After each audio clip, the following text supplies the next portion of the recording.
लोकसभा चुनाव के नतीजों के बाद से अरविंद केजरीवाल की मुश्किलें बढ़ती ही जा रही है। दिल्ली और पंजाब में करारी हार कोर्ट को झटका और अब कांग्रेस के तेवर, इस सब ने केजरीवाल की मुश्किलें बढ़ा दी है। नतीजों के बाद कांग्रेस को लगने लगा है कि आम आदमी पार्टी से गठबंधन उसके लिए घाटे का सौदा साबित हुआ। अगर गठबंधन नहीं होता तो वह दिल्ली और पंजाब के साथ हरियाणा और गुजरात में ज़्यादा बेहतर कर सकती थी। कांग्रेस ने केजरीवाल को हरियाणा में 1 और गुजरात में 2 सीटें दी थी, लेकिन आम आदमी पार्टी तीनों ही सीटें हार गई।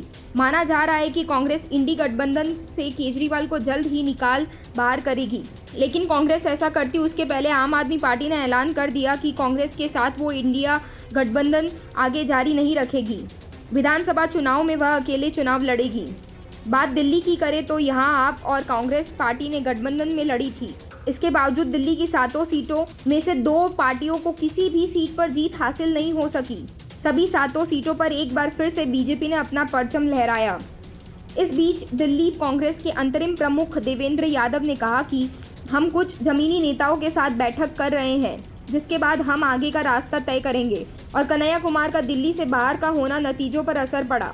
इस पर यादव ने कहा, मुझे ऐसा नहीं लगता क्योंकि मनोज तिवारी भी बाहरी है।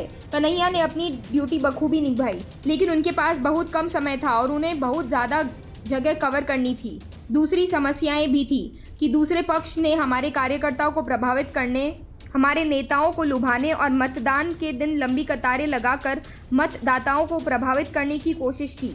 लेकिन मैं यह भी स्वीकार करता हूं कि हमारा गठबंधन पर्याप्त मजबूत नहीं था। गठबंधन को फिर से खड़ा करने की ज़रूरत है। इस गठबंधन को मजबूत करने के लिए बहुत कुछ करने की ज़रूरत है। धन संबंधी समस्या क्या थी? इस सवाल जवाब में दिल्ली कांग्रेस चीफ ने कहा कि इसमें कोई संदेह नहीं है कि हमारे पास धन की कमी है, लेकिन कई लोग ऐसे भी थे जो उम्मीदवारों के साथ साथ पार्टी की मदद के लिए आगे आए। अमरिंदर सिंह लवली के जाने से पार्टी पर क्या प्रभाव पड़ा, इस पर यादव ने कहा कि इससे हमारे कार्यकर्ताओं पर कोई असर नहीं पड़ा, क्योंकि वे आदतन दल बदलू हो चुके थे।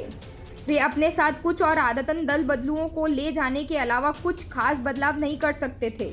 लेकिन हाँ, अगर कोई प्रदेश कांग्रेस कमेटी का अध्यक्ष चुनाव के बीच में पार्टी छोड़ देता है तो हमारी धारणा पर इसका असर पड़ना लाजिमी है।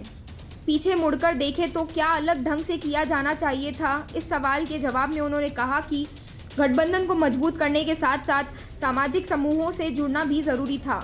हमें समाज के अलग अलग तबकों से जुड़ना होगा। हमें छोटे व्यापारियों, गांव के लोगों, पार्टी कार्यकर्ताओं, महिलाओं, शिक्षकों और प्रोफेसरों के साथ 4 टाउन हॉल चर्चाएं आयोजित की, लेकिन अब हमें इसे नियमित आधार पर करना होगा। अब से हम बहुत ही जगहों पर मतदाताओं को गठबंधन के बारे में पता ही नहीं था, और जब उन्हें ईवीएम पर अपनी पसंदीदा पार्टी का चुनाव चिन्ह नहीं मिला तो उन्होंने नोटा या भाजपा को वोट दे दिया।